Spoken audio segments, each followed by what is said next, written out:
एक वक्त का किस्सा है। श्यामपुर गांव में एक बूढ़ा आदमी रहता था। उसने एक परिंदा पाला हुआ था। वो परिंदों की बोली समझता था। गांव में जब किसी का जानवर गम हो जाता तो लोग एक दूसरे से मशूरा करते। कोई कहता, भाई अगर तेरी बकरी नहीं मिल रही तो परेशान न हो, रामू चाचा के पास चले जा, उसने वो एक परिंदा पाला हुआ है। यार तो ठीक बोल रहा है। मैंने भी इस तोते की बहुत तारीफ सुनी है। तो भी मेरे साथ चल। ठीक है भाई, चलते हैं। वो दोनों निकले और रामू चाचा के पास पहुंचे। रामू चाचा, मैं बहुत परेशान हूँ, खुदारा मेरी मदद करें। रामू चाचा ने फिक्रमंद होकर पूछा। अरे क्या बात है, क्यों परेशान हो? बताओ, मैं तुम्हारी क्या मदद कर सकता हूँ? शाम से मेरी बकरी गम है, पता नहीं वो कहाँ चली गई है। आप अपने तोते को कहिए ना कि वो उसे ढूंढ लाए। ठीक है बेटा, तुम फिक्र न करो।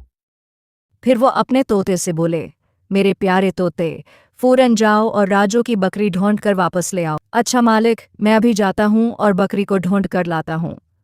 फिर तोता उड़ गया।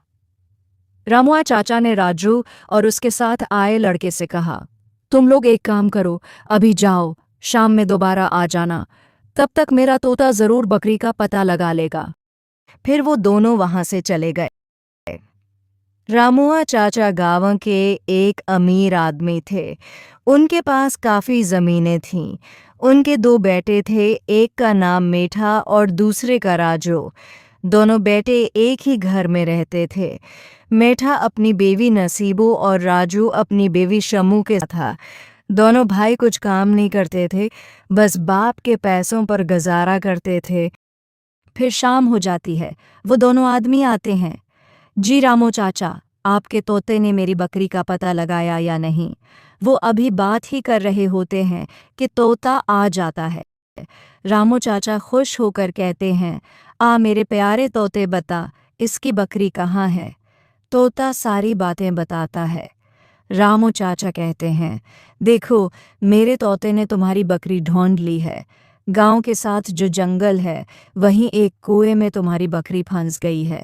जाओ और उसे। रामू चाचा, आप और आपका तोता वाकई बहुत अच्छे हैं। आप दोनों का बहुत बहुत शुक्रिया। हम अभी जाते हैं और अपनी बकरी ले आते हैं।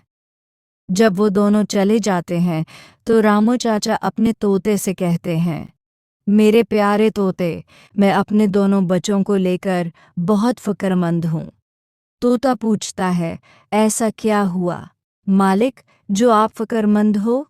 रामू चाचा जवाब देते हैं, मैं बूढ़ा हो गया हूँ, जिंदगी और मौत का कुछ भरोसा नहीं। मैं चाहता हूँ कि मेरे जीते जी मेरे दोनों बेटे अपने पैरों पर खड़े हों और अपनी जिम्मेदारियां समझें। तोता कहता है, तो फिर आप अपने दोनों बेटों को कोई काम शुरू करवा दें। इस तरह न सिर्फ आपको सुकून मिलेगा, बल्कि ये भी पता चल जाएगा कि इनमें से कौन ज़्यादा समझदार है। रामू चाचा कहते हैं, हाँ मेरे तोते, तो ठीक कहता है। इससे ये भी मालूम हो जाएगा कि मेरे मरने के बाद ज़मीनों की सही देखभाल कौन कर सकेगा। पर मैं उन दोनों क्या काम करवा के दूँ, तुम ही मशवरा दो। फिर तोता रामू काका को मशवरा देता है। वो रामू काका को बहुत पसंद आता है। फिर वो अपने दोनों बेटों को बुलवाते हैं। मैं तुम दोनों से एक ज़रूरी बात करना चाहता हूँ।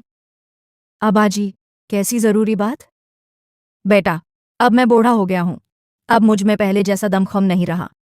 मैं चाहता हूँ कि तुम दोनों अपनी जिम्मेदारी को खुद समझो और खुद कमाना शुरू करो। बुजान, मैं भी कुछ दिनों से यही सोच रहा था कि हमें अब खुद कमाना चाहिए, ताकि हमें पैसों की अहमियत का अंदाज़ा हो। ओए मोटे पेट वाले गेंडे, क्या शौक चढ़ाया तुझे कमाने का?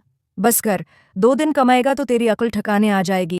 वैसे अबा, तेरे दिमाग में ऐसे अजीब सवाल आते कहाँ से हैं?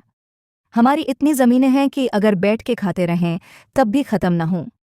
मीठे, ये तेरी गलत सोच है।